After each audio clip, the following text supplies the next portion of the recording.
Bueno, estamos escuchando algo, pero que no sabemos, porque Mariana creo que se fue al baño y entonces no hay a quien preguntarle.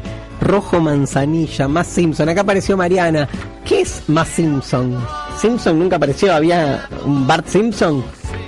Bueno, ya va a aparecer Bart, pero no sé quién escribe la historia. Ahí está, grupo de rock de Salamanca, se llaman Rojo Manzanilla. Qué laburo que se toma Mariana para justo le agarró ganas de ir al baño, se va, y el audio de los Simpson, que te llevó ¿cuánto tiempo? 4 horas. Sí.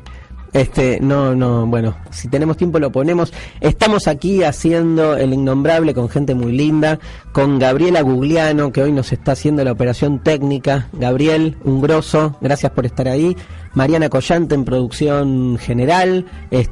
Román, ¿ayudó Román hoy? No, bueno, pero lo nombramos igual, ¿no? Bueno, Román Rivas no. Hoy no estuvo, pero lo nombramos. Vieron que si está nombrado, garpa. De esto se trata un poco la cosa.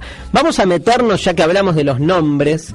Ah, ¿va Simpson? Vamos Simpson, vamos con Simpson. ¿Sabías que la historia la escriben los ganadores? ¿En serio? Creí que la escribían los perdedores.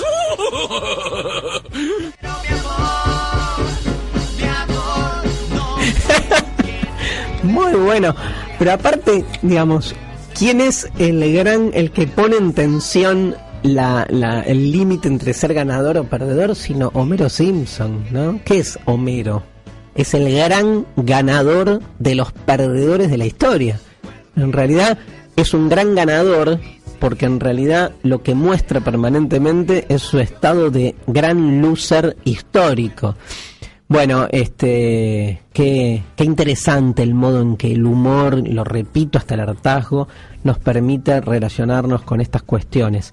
Vamos a hablar de este texto de Walter Benjamin, Tesis de la filosofía de la historia. Es un texto muy particular porque es un texto breve. Lo pueden bajar de internet, está por todos lados circulando. Hay ediciones muy copadas que vienen con todo un aparato crítico. Hay una que ahora reeditó, creo, Fondo de Cultura Económica, de Lowy, Michael Lowy. No sé si es Michael o Michelle, pero bueno, Lowy, L-O-W-Y, que hace una lectura de las tesis y hace todo un comentario crítico y además lo liga con la realidad latinoamericana. Está muy bien el texto de un Lowy que para eso se nutre de filosofía, de teoría política, pero también de teología, que es todo lo que anida un poco en la obra de Benjamin. La capacidad que tiene Lowy de entrarle a un Benjamin por la totalidad de las disciplinas en las que él se coloca y desde un lenguaje muy llano.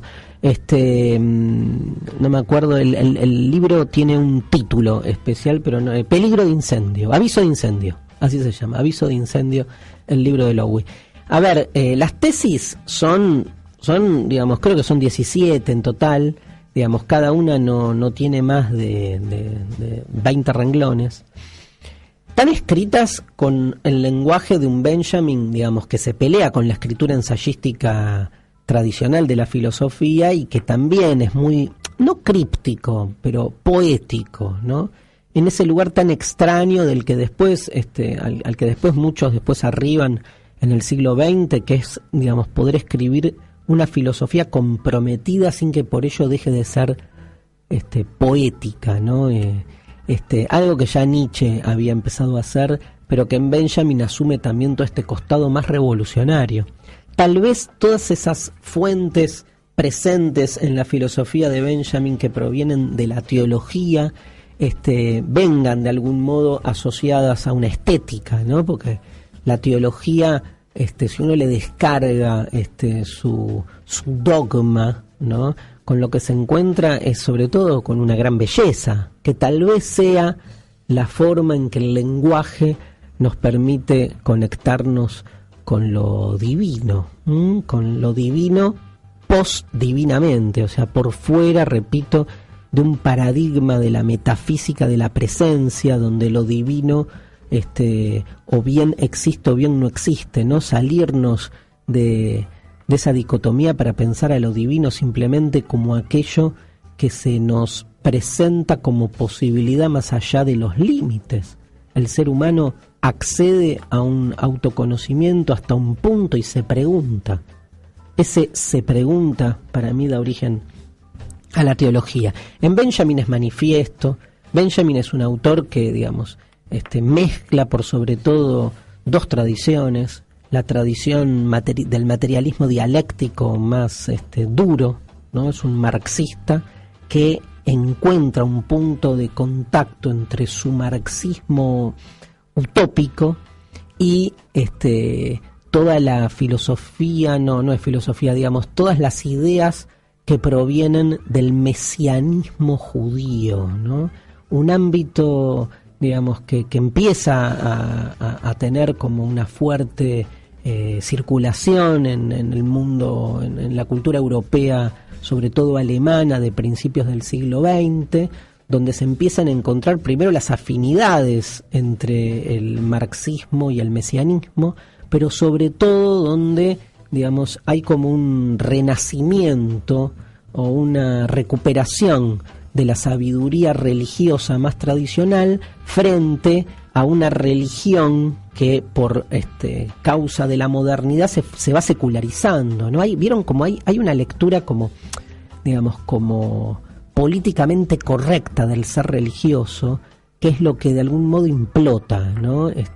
Hoy en día todavía la hay, ¿no? Como que yo soy cristiano pero tolerante, o soy judío pero, digamos, no fanático, como aquellos que intentan mostrarse a sí mismos religiosos, pero como renunciando por ahí a los aspectos más místicos o irracionales de la religiosidad. Paradójicamente lo que hacen muchos filósofos de principio del siglo XX es recuperar esos elementos dejados de lado, pero no desde la metafísica, sino desde lo que proponen en términos literarios. Y es fantástico, si uno lee, no sé, la cabalística, por ejemplo, desde ese registro, empieza a nutrirse de un montón de disparadores para repensar realmente con una profundidad inaudita cuestiones existenciales. En Tesis de la filosofía de la historia, Benjamin se pelea contra la concepción de tiempo productivo, de tiempo lineal, se pelea contra la idea de la historia, entendida como, digamos, la historia que sobrevive en los documentos de cultura. O sea, el que quiera saber cuál es la historia, cuál es nuestra historia, de dónde provenimos, lo encuentra básicamente en sus documentos, y esos documentos son administrados desde un presente que siempre intenta la reescritura de esa memoria en función de su necesidad de poder. O sea, siempre que leamos la historia presente en los documentos de cultura, estamos leyendo al mismo tiempo todo lo que esos documentos de cultura no dejaron expresarse. Por eso dice Benjamin, en tal vez una de sus tesis más célebres, que todo documento de cultura siempre es un documento de barbarie, porque si leemos algo escrito como esto es lo que pasó en la historia, es porque hay otras formas de contar la historia que fueron de algún modo disueltas. Entonces es hacer la historia contrapelo, es buscar esos silencios, es buscar la voz de los derrotados, porque como bien recuerda permanentemente en este texto Benjamin, digamos, no solo el dominante vence porque es el sobreviviente y porque ha dejado atrás un tendal de muertos que han sido derrotados, sino que también esa derrota está puesta en que el muerto, el derrotado de la historia, no puede dejar viva su voz. Por eso, digamos, el mesianismo de Benjamin tiene que ver con que realmente se piensa el futuro de esta especie de historia que hoy nos atraviesa, como aquel que ponga en jaque la idea de historia lineal, y que entonces genere, por decirlo así, una redención no solo de todos los perdedores vivos, sino también de todos los que a lo largo de la historia han sido derrotados y de los que ni siquiera se recuerda su lugar, ¿no? A los que ni siquiera se los recuerda.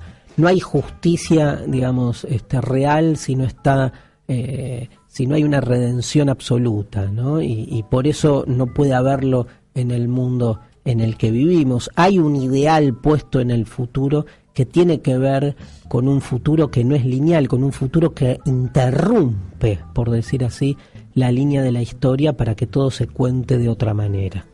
Es una crítica al progreso, a la modernidad, al capitalismo, a esta idea de una historia que se cuenta en función de un objetivo al que uno parece encaminarse, un objetivo en el cual hay una realización, pero que funciona siempre en función de algunos que vencen y otros que quedan afuera.